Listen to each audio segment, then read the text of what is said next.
Welcome to எடிஸ்பிரண்ட் academy. So group ஃபோர்க்கான notification நமக்கு ரிலீஸ் ஆயிருக்கு. ஸோ அந்த நோட்டிஃபிகேஷன் பற்றி நம்ம கிளியராக பார்த்துடலாம். ஸோ குரூப் ஃபோர் பார்த்தீங்கன்னா நம்ம நோட்டிஃபிகேஷனை பார்க்க வேண்டியது அந்த டேட்ஸ் ரொம்ப முக்கியம்.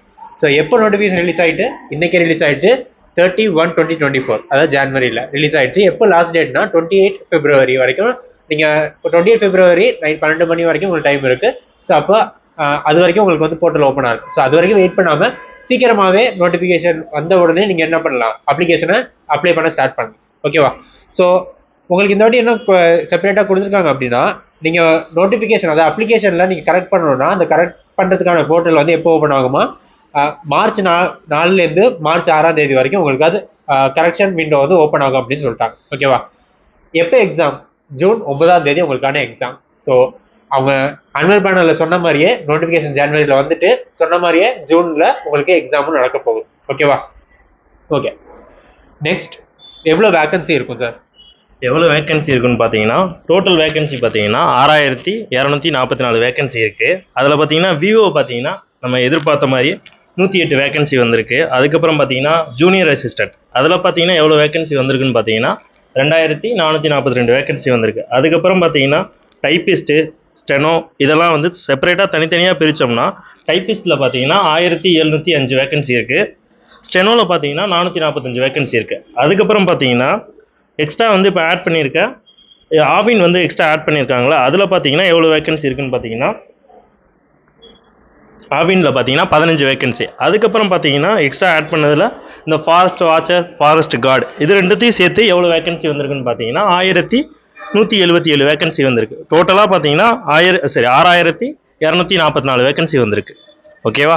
அடுத்து பார்த்தீங்கன்னா ஓகே, நெக்ஸ்ட் வந்து எக்ஸாமோட பேட்டர்ன். ஸோ எல்லாருக்குமே தெரியும், பார்ட் ஏ பார்ட் பின்னு உங்களுக்கு இருக்கும். ஸோ சிங்கிள் லெவல் எக்ஸாம் தான் உங்களுக்கு எல்லாமே மல்டிபிள் சாய்ஸ் கொஸ்டின்ல இருக்க போகுது. ஸோ சிங்கிள் லெவல் எக்ஸாமில் உங்களுக்கு தமிழ் வந்து 100 கொஸ்டின் இருக்கும். ஒரு கொஸ்டினுக்கு 1.5 மார்க், ஸோ 150 மார்க்ஸ் இருக்கும். அண்ட் ஜென்ரல் ஸ்டடீஸ் அண்ட் ஆப்டிக்கு வந்து 100 கொஸ்டின்ஸ் இருக்கும். கொஸ்டினுக்கு வந்து 1.5 மார்க், 150 மார்க், மொத்தம் உங்களுக்கு 300 மார்க்ஸுக்கு இந்த எக்ஸாம் அப்படின்றது இருக்க போகுது. ஓகேவா?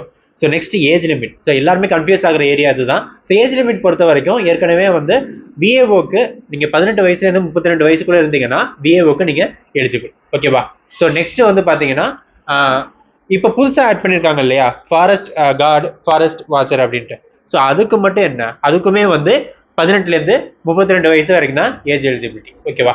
ஸோ ஒருவேளை உங்கள்ட்ட ரிசர்வேஷன் இருந்தது அப்படின்னா விஏஓக்கு நீங்கள் 42 வயசு வரைக்கும் அப்ளை பண்ணிக்கலாம். மற்றபடி ஃபாரஸ்ட் வாட்சர், ஃபாரஸ்ட் கார்டுக்கு 37 வயசு வரைக்கும் ரிசர்வேஷன் இருந்ததுன்னா மட்டும் அப்ளை பண்ணலாம். ஓகேவா? ஸோ மற்றபடி ஸ்டெனோ, டைப்பிஸ்ட்டு, ஜூனியர் அசிஸ்டன்ட் இதுக்கெல்லாமே வந்து ஏஜ் கேட்டகரி கிடையாது. ஓகேவா? ஸோ நீங்கள் வந்து நோ ஏஜ் லிமிட்டும் கொடுத்துருப்பாங்க. ஸோ 60 வயசு வரைக்கும் எலிஜிபிள் அப்படின்றது தான் அதோட அர்த்தம். ஸோ நெக்ஸ்ட் வந்து என்னென்ன குவாலிஃபிகேஷன், எஜுகேஷன் குவாலிஃபிகேஷன்லாம் எஜுகேஷன் குவாலிஃபிகேஷன் பார்த்தீங்கன்னா ஃபஸ்ட்டு வந்து நம்ம விவோ குரூப் 4 பொறுத்தளவுக்கு எதுவுமே வந்து இது கிடையாது. என்ன சொல்கிறதுனா குவாலிஃபிகேஷன் பார்த்தீங்கன்னா 10th பாஸ் பண்ணியிருந்தாலே போதும். ஓகேவா? இப்போ புதுசாக வந்து ஆட் பண்ணியிருக்க ஃபாரஸ்டர், அதுக்கப்புறம் ஃபாரஸ்ட் கார்டு, ஃபாரஸ்ட் வாட்சர் இந்த 2 எக்ஸாம் புதுசாக ஆட் பண்ணியிருக்காங்களா, இதுக்கு மட்டும் வந்து எஜுகேஷன் குவாலிஃபிகேஷன் கொடுத்துருக்காங்க. என்னன்னு பார்த்தீங்கன்னா 12th ஸ்டாண்டர்டில் ஏதாவது சயின்ஸ் குரூப் ரிலேட்டடாக படிச்சிருக்கணும். சயின்ஸ் பார்த்தீங்கன்னா என்னென்ன சொல்லலாம்னா பயாலஜி, அதுக்கப்புறம் ஃபிசிக்ஸ், கெமிஸ்ட்ரி இந்த இதில் ஏதாவது ஒன்று படிச்சிருக்கணும். அதுக்கப்புறம் பார்த்தீங்கன்னா காலேஜ் லெவலில் பார்த்தீங்கன்னா டிகிரி லெவலில் பிஎஸ்சி, அதுக்கப்புறம் பார்த்தீங்கன்னா எனி பிஇ. ஓகேவா? எது படிச்சிருந்தாலும் ஓகே தான். ஆக மொத்தம் வந்து 17 டிகிரி இதில் இன்க்ளூட் ஆகும். ஓகேவா? அடுத்து பார்ப்போம்.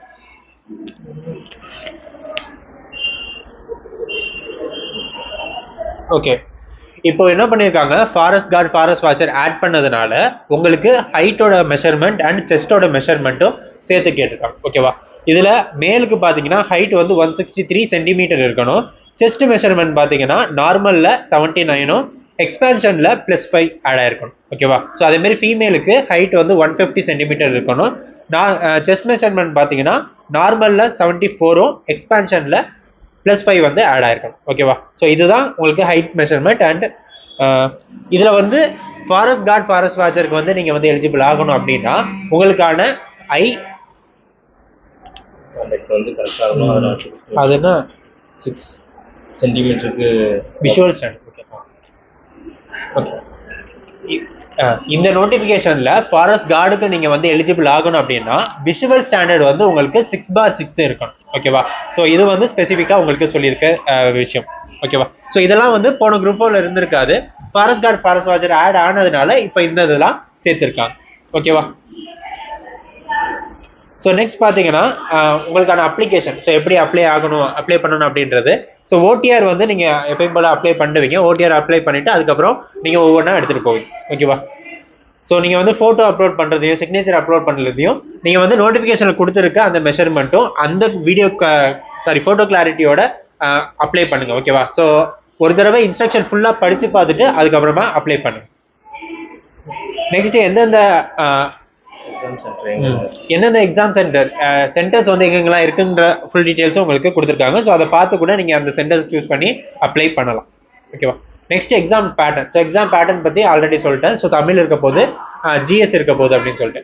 ஆனால் இதில் என்ன சொல்லியிருக்காங்க அப்படின்னா டிசேபிள்டு பர்சனுக்கு மட்டும் அவங்க ஜென்ரல் தமிழ் இல்லைனா ஜென்ரல் இங்கிலீஷ் பிக் பண்ணிக்கலாம். ஓகேவா. ஸோ அவங்களுக்கு மட்டும்தான் அந்த சலுகை அப்படின்றது இருக்கு. ஸோ எல்லாருக்குமே கிடையாது. ஸோ ஜென்ரல் இங்கிலீஷும் எனக்கு வந்து சிலபஸில் கொடுத்துருக்காங்க, நோட்டிஃபிகேஷன் சிலபஸில் கொடுத்துருக்காங்களே, நான் வந்து ஜென்ரல் இங்கிலீஷ் படிக்கலாமான்னு கேட்டால் கிடையாது. ஓகேவா.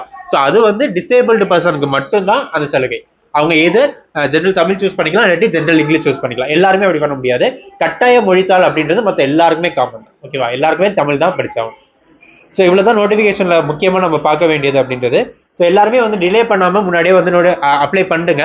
ஸோ 28 வரைக்கும் எனக்கு டைம் இருக்கே, ஸோ அது வரைக்கும் நான் அப்ளை பண்ணலாமே நினச்சிட்டு எல்லாருமே வந்து டிலே பண்ணிட்டாதீங்க. ஸோ முடிஞ்ச அளவுக்கு நீங்கள் வந்து சீக்கிரமாக வந்து அப்ளை பண்ணிட்டீங்க அப்படின்னா உங்களுக்கு தான் சரி. ஓகேவா. அண்ட் யாருமே மிஸ்டேக் பண்ணாதீங்க. மிஸ்டேக் பண்ணாமல் நீங்கள் வந்து எல்லாமே அப்ளை பண்ணுங்கள். என்னதான் வந்து மிஸ்டேக் கரெக்ட் பண்ணுறதுக்காக அவங்க போர்ட்டல் ஓப்பன் பண்ணாலுமே ஸோ அது வரைக்கும் நம்ம போக தேவையில்லை. ஸோ நம்ம ஃபஸ்ட்டு பண்ணும்போதே கேர்ஃபுல்லாக பண்ணிட்டீங்க அப்படின்னா நமக்கு வேற எந்த டென்ஷன் அப்படின்றது கிடையாது. ஓகேவா. ஸோ உங்களுக்கு குரூப் 4 ரிலேட்டடாக எந்த ஒரு டவுட் இருந்தாலுமே வந்து அகாடமி கான்டாக்ட் பண்ணுங்கள். உங்களுக்கு ஃபுல் சப்போர்ட் வரும். ஓகேவா. தேங்க்யூ.